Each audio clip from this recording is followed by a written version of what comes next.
और अब बात यूपी के नोएडा में सैलरी पर छिड़े घमासान की। नोएडा के सेक्टर 121 और आसपास के इलाकों में आज भी हिंसा हुई।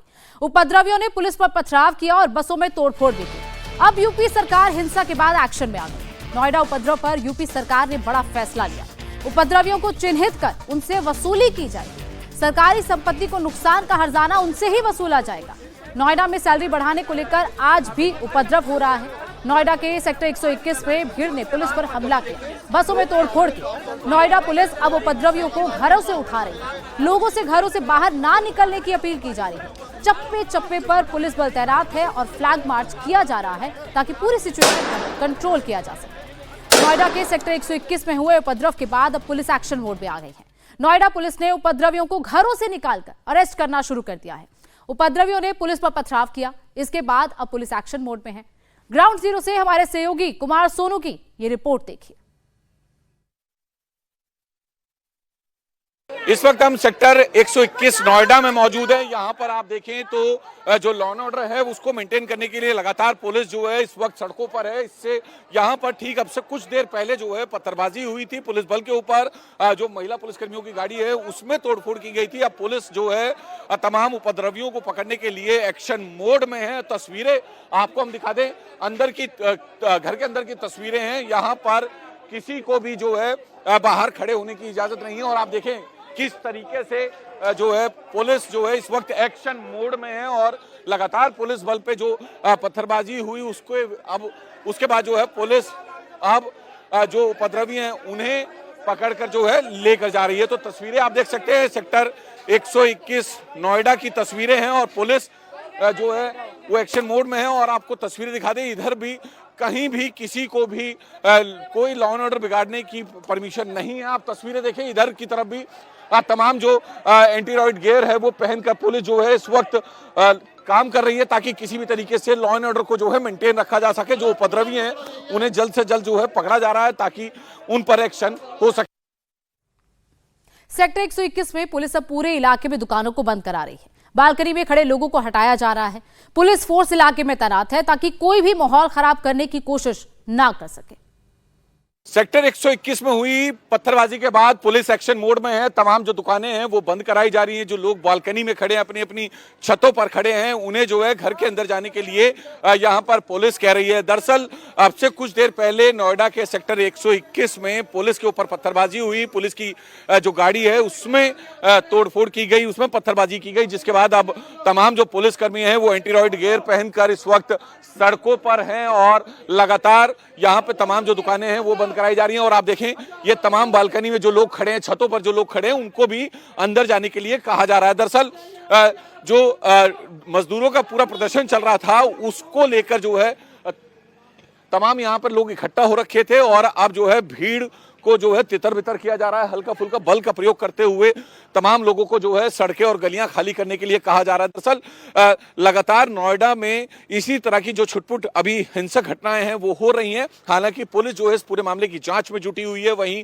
तमाम मजदूरों को ये भी कह दिया गया है कि उनकी अधिकतर मांगे मान ली गई हैं, लेकिन बावजूद इसके अभी भी जो लोग हैं वो सड़कों पर हैं और लगातार विरोध कर रहे हैं। और कुछ ऐसे भी हैं उसमें असामाजिक तत्व जो उपद्रवी हैं और माहौल बिगाड़ने के लिए पुलिस और पुलिस की गाड़ियों में पर जो है पत्थरबाजी कर रहे हैं। फिलहाल लॉ एंड ऑर्डर मेंटेन रहे इसको ध्यान में रखते हुए 15 कंपनियां जो हैं पीएसी की और रैपिड एक्शन फोर्स की तैनात की गई हैं, पैरामिलिट्री फोर्स की तैनात की गई हैं। इसके साथ साथ जो जिले के आला अधिकारी हैं वो इस वक्त ग्राउंड पर है ताकि लॉ एंड ऑर्डर मेंटेन रहे। वहीं लोग भी जो है लोगों से भी अपील की जा रही है कि वो किसी भी तरीके से कोई भ्रामक खबर पर ध्यान ना दें, कोई भी ऐसा पोस्ट जो है वो सोशल मीडिया पर ना डालें जिससे कि तनाव जैसा माहौल बने। फिलहाल तमाम जो ये गलियां हैं, जो सड़कें हैं, इनको खाली कराया जा रहा है। जहां पर इस वक्त हम मौजूद है यहीं पर ही जो है इससे कुछ देर पहले पत्थरबाजी पुलिस के ऊपर हुई थी। नोएडा के कई इलाकों में पुलिस पहरेदारी कर रही है। पुलिस का दस्ता फ्लैग मार्च कर रहा है। सेक्टर 121 में हिंसा के बाद पुलिस सड़क पर है और हालात पर नजर बनाए रखने के लिए लगातार गश्त कर रही है। सेक्टर 70 में भी पुलिस ने फ्लैग मार्च किया ताकि कोई भी उपद्रव ना कर सके। तो तस्वीरें आप देख रहे हैं, लगातार पुलिस गश्त कर रही है। चप्पे चप्पे पर पुलिस का पहरा है ताकि कोई भी उपद्रवी गलियों से बाहर निकलकर सड़कों पर आकर प्रदर्शन ना करे। और नोएडा से मेरे सहयोगी अतुल भाटिया हमारे साथ लाइव जुड़ गए हैं। अतुल, इस वक्त क्या सिचुएशन है? कुछ देर पहले वहां पर प्रोटेस्ट भी हो रहा था, पत्थरबाजी भी हो रही थी, अभी फिलहाल क्या माहौल है? सिचुएशन बताइए।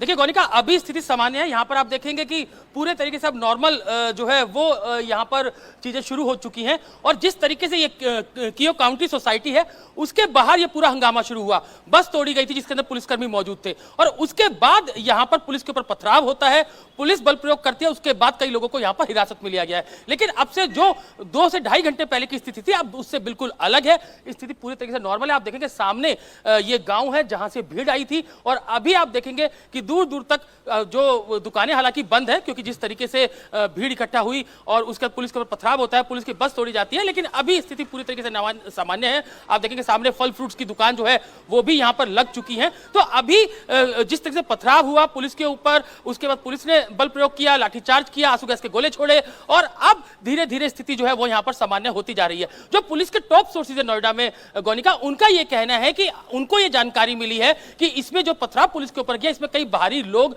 शामिल थे, वो यहां से फरार हैं। उनकी तलाश की जा रही है, कौन ये लोग थे, कहां से आए थे, ये तमाम तफ्तीश है जो पुलिस को करनी है। अभी पुलिस की पहली प्रायोरिटी यही थी कि किसी भी तरीके से लॉ एंड ऑर्डर की सिचुएशन और ज्यादा खराब ना हो, इसके लिए पुलिस ने बल प्रयोग किया और कई लोगों को हिरासत में लिया है। अब पुलिस इस पूरे मामले के अंदर केस दर्ज कर रही है, जिसके बाद कई और गिरफ्तारियां हो सकती है। कौन से व्हाट्सएप ग्रुप बने, कौन कौन लोग उसके अंदर जुड़े, कैसे एक तरीके से भीड़ पूरी आती है और पुलिस के ऊपर हमला करती है जिसमें कई पुलिसकर्मी घायल होते हैं। तो पूरी तफ्तीश है जो पुलिस को करनी है। अभी 30 से 40 लोगों को पुलिस ने यहां से डिटेन किया था, अभी कुछ और लोग यहां से डिटेन होंगे। निश्चित रूप से कई गिरफ्तारियां इस पूरे मामले के अंदर होगी और कैसे ये पूरी साजिश फैली, कैसे जो भीड़ है वो गांव से निकलकर सड़कों पर आई, कैसे पुलिस के ऊपर पथराव हुआ, ये तमाम तफ्तीश है जो पुलिस को करनी है। लेकिन पुलिस की पहली प्रायोरिटी लॉ एंड ऑर्डर को कंट्रोल करने की थी। अब स्थिति यहां पर सामान्य हो चुकी है। अब निश्चित रूप से इन्वेस्टिगेशन जो है वो पुलिस की आगे बढ़ेगी और कई और लोगों की गिरफ्तारी लगातार पुलिस नजर बनाए हुए है कि साजिश का अगर एंगल है तो कौन है वो लोग जिसने साजिश रची है।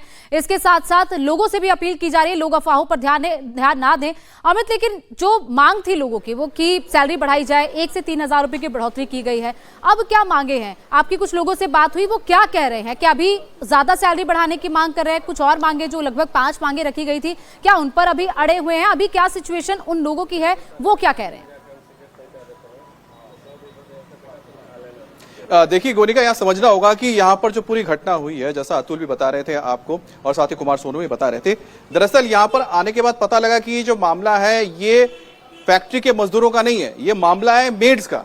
जो मेड्स यहाँ पर हाउसिंग जो सोसाइटी है, इस सोसाइटी में काम करती हैं, उनका यह मानना है कि जैसे उनको पता लगा कि मजदूरों की सैलरी बढ़ाई गई है, क्योंकि उन्होंने प्रोटेस्ट किया, उसके बाद उनकी सैलरी बढ़ी, तो तमाम जो मेड्स है वो यहां पर पहुंची थी और यहां पर सोसाइटी के गेट के बाहर इकट्ठा हुई। तो उनका मानना था कि उनकी भी पगार बढ़ाई जाए और हर साल वो बढ़ाई जाए। अब इसी दौरान बताया जा रहा है कि एक महिला के ऊपर पुलिस ने लाठी चला दी, जो भी बहस हुई होगी उस दौरान, और उसके बाद वो महिला बताया कि प्रेग्नेंट थी, ठीक है। उसके बाद फिर उनके बीच बताया जा रहा है कि ये मामला और गर्मा गया और उसके बाद पत्थरबाजी शुरू हो गई। तो कुल मिलाकर ये जो मामला है यहाँ पर फैक्ट्री वर्कर्स का नहीं है, ये मेड्स को लेकर मामला है जो अपनी ये बनाने जा रहे थे। लेकिन मेरे साथ कुछ गांव के लोग मिले जो गांव के, एक बार आप लोग साथ में आएगा, जिनके यहाँ पर मकान है और इनके मकानों में ही ये तमाम जो मेड्स हैं और जो लोग यहाँ काम कर रहे रहते हैं, इनकी एक अलग चिंता यहाँ पर नजर निकल के आई है। अच्छा, ये बताइए कि सबसे पहले तो हमें बताइए कि आपका नजरिया समझना चाहते हैं कि यहाँ पर सुबह सुबह हुआ क्या था, क्या हुआ? आज हम लोगों को पता लगा कि सेक्टर 121 जो मेन गेट है उस पर कुछ झगड़ा हुआ है। हम लोग चल के आए तो देखा जो लोग किराए पे रहते हैं यहाँ पे हमारे गांव में, उसमें कुछ लोग ऐसे हैं जिनकी पुलिस वेरिफिकेशन वगैरह नहीं है जी। और एक बड़ी संख्या में कुछ लोग यहाँ पे इकट्ठे हुए और पुलिस और इनका दोनों का झगड़ा हुआ। झगड़ा होने के बाद अभी तो शांति है, फिर भी हम ये चाहते हैं कि बात बता रहे हैं कल फैक्ट्रीज के जो मजदूर है उनका प्रोटेस्ट हुआ था और आज जैसे आप बता रहे हैं आपके लोगों से बात हुई कि मेड्स का भी उनका भी कहना है कि उनकी भी पगार हर साल बढ़ा दी जाए। कुमार सोनू भी लगातार हमारे साथ बने हुए हैं। कुमार सोनू, ये पूरा साजिश का एंगल अब सामने आ रहा है, योगी सरकार भी एक्शन मोड में आ गई है कि एक एक को चुनकर जो भी इस साजिश में शामिल था उनकी सीसीटीवी के जरिए पहचान की जाए, अलग अलग मोबाइल वीडियोस के जरिए पहचान की जाए और किसी को बख्शा नहीं जाए और हर्जाना उनसे ही वसूला जाए जिन्होंने नुकसान किया। देखिए गोनिका, ये तो तय हो चुका है कि इसमें जो है पहले से ही प्री प्लानिंग की गई थी, किस तरीके से लोगों को इकट्ठा करना है, खासतौर पर मजदूरों को जो है वो उनकी सैलरी को लेकर किस तरीके से सड़कों पर लेके आना है, ये पूरा ऑर्गेनाइज तरीके से काम किया गया, पहली बात। दूसरी बात, व्हाट्सएप ग्रुप बनाए गए, व्हाट्सएप ग्रुपों के जो QR कोड थे वो अलग अलग ग्रुपों में अलग अलग फैक्ट्रियों के लोगों को जो है शेयर किए गए ताकि ज़्यादा से ज़्यादा लोग जो हैं उन ग्रुपों में जुड़ सके, मैसेज उन तक क्लियर हो सके। इसके साथ साथ 24 घंटे पहले जो है कई सारे जो हैं ट्विटर हैंडल या फिर जो सोशल मीडिया हैंडल हैं वो जनरेट किए गए, क्रिएट किए गए और उसके बाद वहां से जो है खबरों को फैलाया गया। इसके अलावा लोगों को जो है लगातार हिंसा के लिए उकसाया गया। ये तमाम ऐसे पॉइंट्स हैं जिनको लेकर पुलिस अभी जांच में जुटी हुई है। खासतौर पर 350 के करीब अभी तक लोगों की गिरफ्तारी हो चुकी है नोएडा हिंसा मामले में। आज दूसरा दिन है और आज भी छोटी मोटी कुछ घटनाएं जो हैं देखने को मिली, हालांकि कोई बड़ी घटना नहीं हुई। ये एक राहत की बात रही, लेकिन पुलिस ने ये साफ कर दिया है कि, और शासन ने भी ये साफ कर दिया है कि जो भी लोग सरकारी या फिर निजी संपत्ति को नुकसान पहुंचाएंगे तो भरपाई भी वही लोग करेंगे। अब उन उपद्रवियों की पहचान होगी कैसे, ये समझ लीजिए।